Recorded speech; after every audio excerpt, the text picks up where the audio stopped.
Ginagamit natin ang Bluetooth araw-araw. Ngunit ang pangalan ay mas tunog, tulad ng isang agaran appointment sa dentista kaysa sa teknolohiyang wireless. Ano ang kinalaman ng isang hari ng Viking mula sa siglo ika-10 sa iyong mga headphone na walang cable? Hindi ito isang pagkakamali sa pagsasalin. Ito ay isang naka-encrypt na mensahe ng unipikasong Scandinavia na nakatago sa iyong teleponyo. Huwag kang gumalaw. Dahil sa huling bahagi ng video ay ibubunyag namin ang lihim ng asul na runa, isang simbolo na naghintay ng 1,000 taon upang ma-decipher mo. Magsimula tayo. Ang Tore ng Babel na technological, ang mga taong siyamnapu at ang wika ng bawat brand. Upang maunawaan ang pinagmulan ng pangalang ito, kailangan nating maglakbay pabalik sa panahon, sa mga taong siyamnapu. Isang panahon ng mga computer na may mga screen na phosphor na berde, mga mobile phone na kasing laki ng laryo na may mga antena na nahihila, at isang kaguluhan sa teknolohiya na ngayon ay tila kakatwa sa atin. Ang bawat tagagawa ng mga elektronikong aparato ay nagsasalita ng sarili nitong wika. Kung meron kang isang computer ng isang brand at isang teleponyo ng isa pa, ang pag-uugnay sa kanila sa isa't isa ay isang bangungot. Kailangan mo ng mga particular na cable, mga driver na hindi tugma, at sa maraming pagkakataon, ito ay sadyang imposible. Iyon ang tore ng Babel ng teknolohiya. Ang mga aparato ay mga isla. Hindi sila nag-uusap. Hindi sila nagkakaintindihan. Hindi sila nagtutulungan. Kung gusto mo maglipat ng isang file mula sa iyong teleponyo patungo sa iyong computer, kailangan mong gumamit ng mga esoterikong ritual ng mga cable at software na ang mga sinimulan lamang ang nakakaunawa. At sa mundo ng wireless, ang problema ay mas malala pa. Ang ilang mga kumpanya ay bumuo ng kanilang sariling mga teknolohiya ng koneksyon sa pamamagitan ng infrared. Ngunit meron silang isang pangunahing problema. Kailangan nila ng direktang linya ng paningin, tulad ng isang remote control ng telebisyon. Kung ilalagay mo ang teleponyo ng nakataob o tatakpan ito ng iyong kamay, ang koneksyon ay mapuputol. Isang sakuna. Ang sitwasyon ay hindi na mapanatili. Ang hinaharap ay tumuturo sa isang mundong puno ng mga personal na aparato. Ngunit ang hinaharap na yon ay magiging isang kaguluhan kung ang bawat aparato ay patuloy na nagsasalita ng sarili nitong dialekto. Kailangan ng isang universal na wika. Isang paraan upang ang lahat ng mga aparato, anuman ang kanilang brand o kanilang bansang pinagmulan, ay magkaintindihan ng walang mga cable, ng walang mga komplikasyon, at ng hindi nangangailangan ng master sa engineering upang i-activate ang mga ito. May kailangang mag-ayos sa kaguluhan. Ang kasunduan ng mga higante, ang alyansa na magpapabago sa konektibidad. Ang sinumang iyon ay hindi isang kumpanya lamang, kundi isang grupo ng mga karibal na nagpasyang umupo sa parehong lamesa. Noong 1998, 5 higante ng teknolohiya ang gumawa ng isang makasaysayang desisyon. Ericsson, Nokia, IBM, Toshiba at Intel. Sila ay mga direktang katunggali sa merkado, ngunit nagbabahagi ng isang karaniwang problema. Kung ang bawat isa ay magpapatuloy sa kanilang sariling landas, ang kaguluhan ng hindi pagkakatugma ay lulunod sa paglago ng lahat. Kaya bumuo sila ng isang alyansa na tinatawag na Special Interest Group, ang SIG, na may malinaw na layunin. Lumika ng isang bukas na pamantayan ng komunikasyong wireless na maikli ang saklaw, mababa ang pagkonsumo at mababa ang gastos. Ang Ericsson ay maraming taon nang nagtatrabaho sa isang panloob na proyekto na tinatawag na MC-Link, isang teknolohiya ng radyo na maikli ang saklaw. Ang mga ininyerong Swedish ay nakamit ang isang bagay na kapansin-pansin, isang koneksyon na kumonsumo ng kaunting enerhiya, hindi nangangailangan ng linya ng paningin at maaring tumagos sa mga dingding. Ngunit ito ay isang prototype lamang ng laboratorio. Kailangan nito ang tulong ng isang pandaigdigang alyansa upang maging isang bagay na mas malaki. Ang mga technical na hamon ay napakalaki. Kailangan tiyakin na ang signal ay hindi makikialam sa iba pang mga aparato, na ang pagkonsumo ng baterya ay minimal, na ang gastos sa paggawa ay napakababa, na kahit sinong tagagawa ay maaring isama ito nang hindi nagpapamahal sa kanilang mga produkto.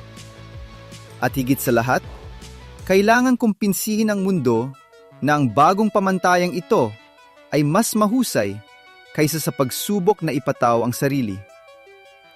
Hindi lamang ito engineering, ito ay technological na diplomasya. Sa loob ng ilang buwan, ang mga kuponan ng 5 kumpanyang ito ay nagtrabaho ng magkakasama, nagbabahagi ng mga patent at kaalaman. Unti-unti, ang proyekto ay nabuo. Meron silang teknolohiya, meron silang alyansa, meron silang suporta ng industriya. Isang bagay na lamang ang kulang sa kanila, isang huling piraso ng puzzle na minsan ay ang pinakamahirap hanapin. Isang pangalan. Ang problema ng pangalan, mga panloob na code at isang mapagpasyang pagpupulong. Ang pagbibinyag sa isang teknolohiya na magpapabago sa mundo ay hindi madaling gawain. Sa panahon ng mga yugto ng pag-unlad, ang mga inhinyero ay gumamit ng mga panloob na pangalan, mga boring na code tulad ng MC-Link o simpleng mga numero ng proyekto.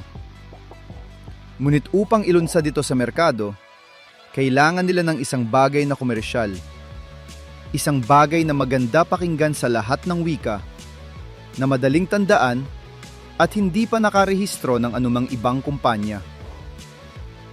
Ang mga koponan ng marketing ay nagmungkahi ng 12 ng mga opsyon. Mga technical na pangalan tulad ng Radio Link. Mga nakaka-inspire na pangalan tulad ng Flirt, Lumande, dahil ang teknolohiya ay nag-uugnay sa mga malapit na aparato. Mga abstract na pangalan tulad ng BizCard, walang ganap na nakakumbinse. Sa gitna ng bagyong ito ng mga ideya, may isang hindi inaasahang nangyari.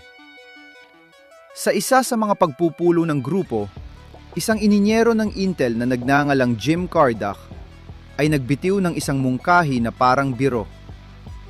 Bakit hindi natin ito tawaging Bluetooth?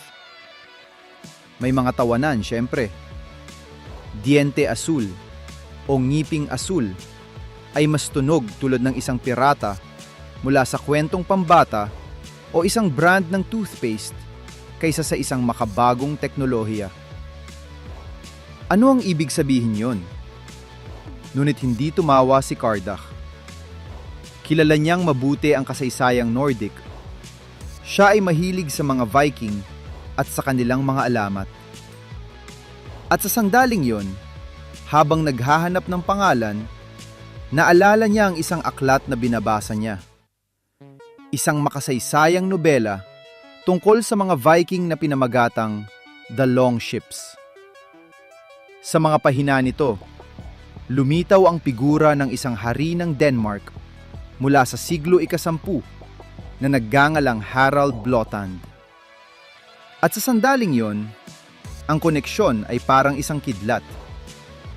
Ang haring yon ay gumawa ng isang kamangamanghang bagay. Pinag-isa niya ang mga naglalaban ng tribo ng Denmark at Norway. Nakamit niya na ang mga dati ay kaaway ay mamuhay sa ilalim ng iisang kaharian. Eksakto kung ano ang balak gawin ng bagong teknolohiyang ito sa mga elektronikong aparato. Ngunit hindi pinili ni Kardach ang pangalang yon ng sapalaran. Sa likod ng tila kakatuwang salitang yon, ay nagtatago ang isang milenyong kasaysayan ng mga digmaan, unifikasyon, at isang haring may napaka-espesyal na pisikal na katangian.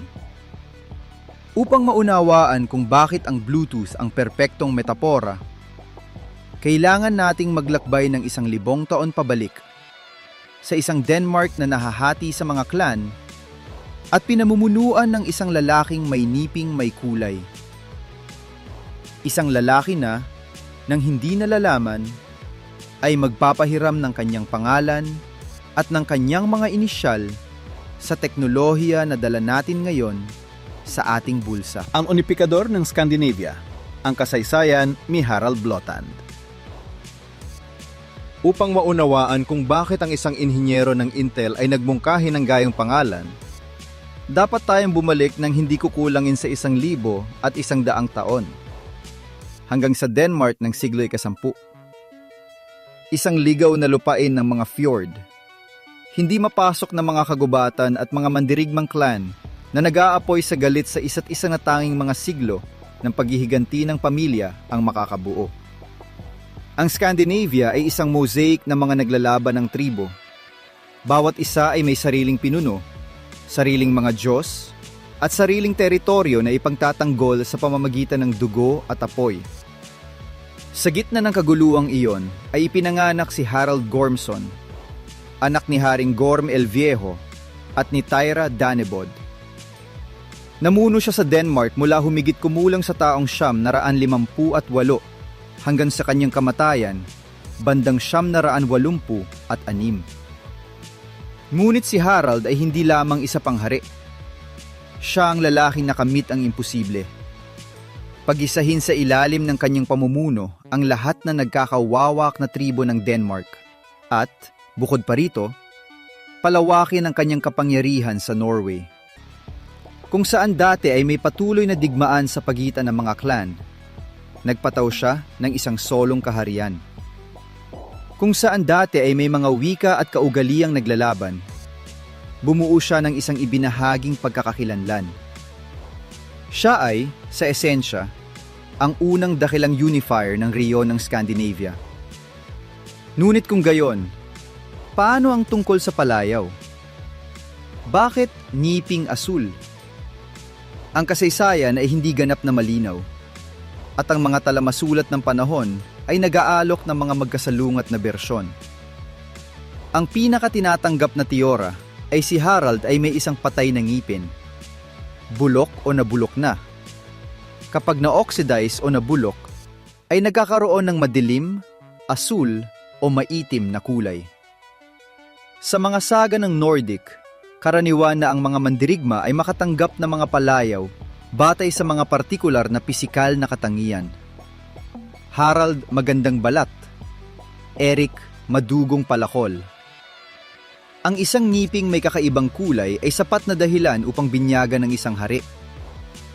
Ang isa pang teorya, na mas romantiko, ay nagmumungkahi na ang pangalan ay maaring nagmula sa kanyang pagkagusto sa mga blueberry o blackberry, na nagkukulay asul sa kanyang mga ngipin. Bagaman ito ay tila mas alamat kaysa sa dokumentadong kasaysayan. Higit pa sa kulay ng kanyang mga ngipin, ang mahalaga ay kung ano ang kinatawan ni Harald. Ipinakilala niya ang Kristyanismo sa Denmark. Nagtayo siya ng mga kuta sa hugis ng singsing na hanggang ngayon ay nagpapahanga sa mga arkeologo, at nagtayo siya ng isang malaking batong runiko sa Jelling na itinuturing nga sertipiko ng kapanganakan ng Denmark bilang isang nagkakaisang nasyon. Ang batong yon, na maaari pa ring bisitahin, ay may isang inskripsyon na nagsasabi, ang haring si Harald ay nag-utos na gawin ang monumentong ito bilang alaala kay Gorm, ang kanyang ama, at kay Thira, ang kanyang ina. Ang Harald na yon na sumakop sa buong Denmark at Norway at ginawang mga Kristiyano ang mga Danes. Sa madaling salita, siya ang lalaking nag-ugnay sa kung ano ang pira-piraso. Ang perpektong metapora. Bakit naalala ng isang inhinyero ang isang Viking? Jim Kardach, ang inhinyero ng Intel, ay hindi isang profesional na istoryador, ngunit siya ay isang masugid na mambabasa ng mga makasaysayang nobela tungkol sa mga Viking. Sa panahong iyon, habang nagtatrabaho sa proyekto ng konektibidad, nilalamon niya ang isang aklat na tinatawag na Ang Mga Barko ng Mga Viking. Isang nobela na nagpapakita ng mga gawa ng mga tao mula sa hilaga. At sa mga pahinaan nito, ay paulit-ulit na lumilitaw ang pangalan ni Harald Blåtand, ang haring nag-isa sa Scandinavia. Ang pagkakatulad ay tumama kay Kardak na parang kidlat. Kung paano pinag-isa ni Harald ang mga naglalaban ng tribo, ang bagong teknolohiyang ito ay naglalayong pag-isahin ang mga hindi tugmang aparato. Kung paano ang hari ay lumikha ng isang kaharian kung saan dati ay meron lamang mga digmaan, ang Bluetooth ay lilikha ng isang karaniwang wika kung saan dati ay meron lamang mga cable at pagkabigo. Ito ang perpektong metapora. Napaka-perpekto na tila idinisenyo ng kusa mga siglo bago umiral ang electronics. Kardak dinala ang mungkahi sa susunod na pagpupulo ng grupo. Noong una, gaya ng inaasahan, may pag-aalinlangan at tawanan. Ang ngiping asul ay tunog biro, parang pangalan ng isang karakter sa cartoon. Ngunit ipinaliwanag ni Kardak ang kasaysayan, isinalaysay kung sino si Harald, inilarawan ang kanyang mga gawaing unipikador, at unti-unti ang ideya ay tumatak. Ang mga kinatawan ng marketing na ilang linggo nang natigil sa mga technical at boring na pangalan ay nagsimulang makita ang potensyal. Ang pangalang ito ay may isang bagay na hindi inaalok ng iba, isang kasaysayan, isang salaysay na ikukwento. At sa mundo ng teknolohiya, kung saan ang mga produkto ay namamatay at nire-renew bawat taon, ang isang kasaysayan ay nananatili. Sa wakas, ang pangalan ay tinanggap. Ang Bluetooth ay opisyal na ipinakita noong 1998 at ang unang komersyal na produkto, isang headphone para sa mga mobile phone, ay dumating sa merkado noong 1999. Ang teknolohiya ay nagsimula ng landas nito, ngunit ang pangalan ay immortal na. Ang lihim sa simbolo, ang mga runa na hindi mo pa nakikita. Ngunit ang koneksyon sa Haring Viking ay hindi nagtatapos sa pangalan. Mayroon pang isang detalye, isang nakatagong kindat na hindi pinapansin ng karamihan sa mga gumagamit. Ang logo ng Bluetooth, ang anggulay na figura na tila isang uri ng kakaibang runa, ay hindi isang modernong disenyo o isang istilisadong pagdadaglat ng titik B. Ito ay mas matanda at mas makabuluhan. Ang mga designoy ng logo ay gumamit ng sinaunang alpabetong runiko, ang sistema ng pagsulat na ginamit ng mga taong Germanic at Scandinavian bago ang pag-aampon ng alpabetong Latin. Sa madaling salita, ginamit nila ang Futhark-Hoven, ang hanay ng mga runa na ginamit sa Scandinavia ng mga Viking. At pinagsama nila ang dalawang partikulay na runa. Ang una ay ang runang Hagal, na kumakatawan sa tunog ng titik H. Ang hugis nito ay kahawig ng isang uri ng bituin na may 6 na puntos o isang istilisadong snowflake. Ang pangalawa ay ang runang Bjarkan, na kumakatawan sa tunog ng titik B. Ang hugis nito ay mas simple, halos parang isang malaking titik B, ngunit may mas anggular at tuwid na mga guhit. Sa pamamagitan ng pagsasama ng dalawang runang ito, Hagal at Bjarkan, na pinagpapatong ang kanilang mga guhit, makukuha mo ng eksakto ang simbolo na lumilitaw ngayon sa iyong telepono, sa iyong mga speaker, sa iyong sasakyan. At ang dalawang titik na iyon, H at B, ay hindi nagkataon lamang. Sila ang mga inisyal ni Haring Harald Blåtand, Harald Bluetooth. Sa tuwing ina-activate mo ang Bluetooth, Sa tuwing nakikita mo ang asul na icon na iyon sa sulok ng iyong screen, pinagmamasdan mo ang mga inisyal ng isang haring Viking na isinulat sa alpabeto ng kanyang panahon. Isang naka-encrypt na mensahe na naglakbay ng 1,000 taon sa panahon upang matapos na nakatanim sa pinaka-advanced na teknolohiya ng siglo 21. Ang kasaysayan ay hindi lamang nabubuhay sa mga aklat. Nabubuhay ito sa maliliit na detalye na hindi natin pinapansin araw-araw. Mula headphone hanggang imperyo, ang ebolusyon ng pangalan na hindi kailanman nagbago.